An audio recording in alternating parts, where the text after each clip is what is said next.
Okay, all hooked up. Got to get the wheel covers off yet, and the wheel chocks. Getting ready to go on a cruise. December 10th, Rhapsody of the Seas out of Tampa.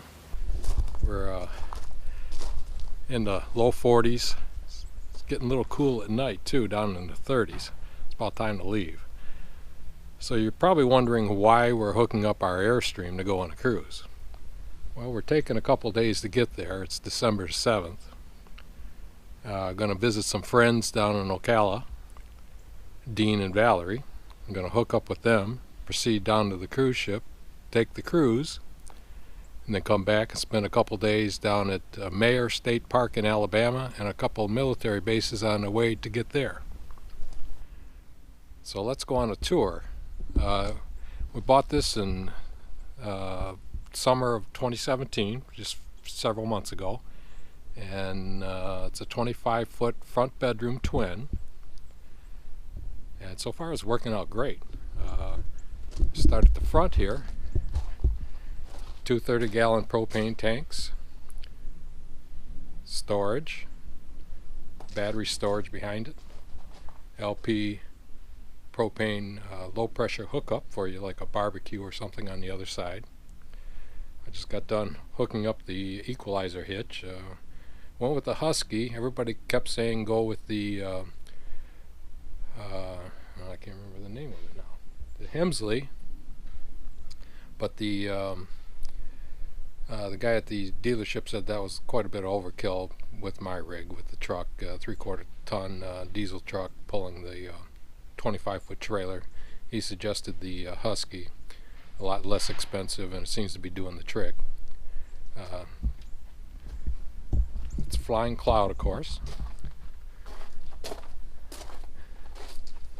We wanted something with the dual axles, and the smallest one they made was a 23-footer, and that's what we originally thought we would end up getting, but looking at the floor plan between that and this 25-footer, we saw a world of difference with the 25-footer, so this is the way we went.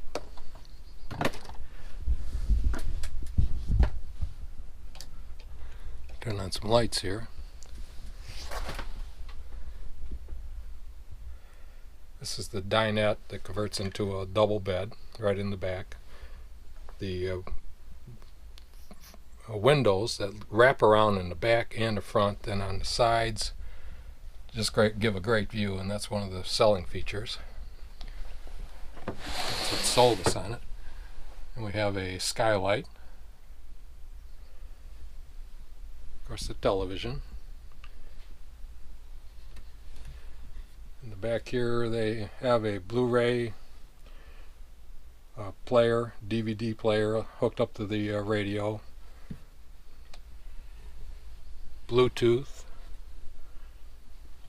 USB charging ports, the inverter outlet along with the regular electric outlet. I think it has like a 1500 pure sine wave inverter, which is sufficient for us because all we do is the TV and some internet.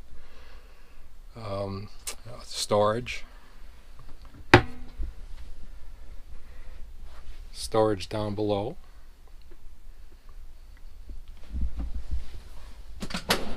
Drawer.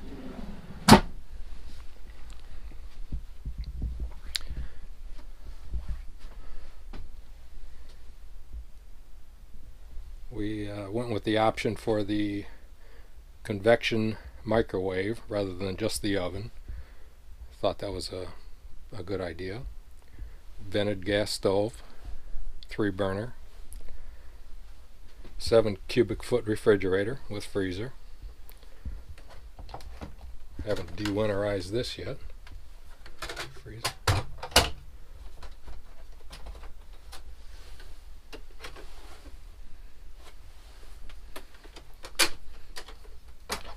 Nifty little handles that fit over the compartments that prop it open so it's vented when it's in storage. Pantry. More storage. storage under the sink, silverware drawer, a few other drawers for you, divider, storage, closet, shower,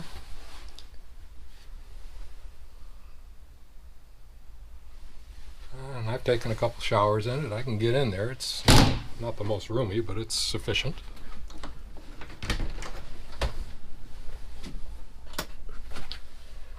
Bathroom needs a little cleaning.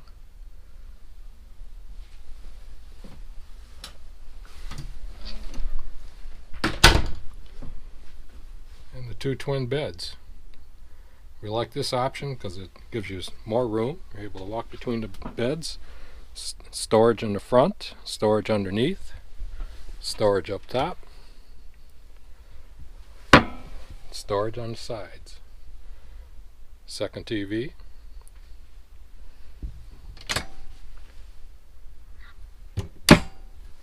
closet,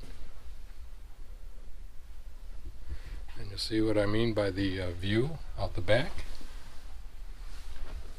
the view out the front. Curtains are pretty well drawn. We're happy with it. It's working out well for us. Well, got to get packing. We're on our way to Florida. See you later.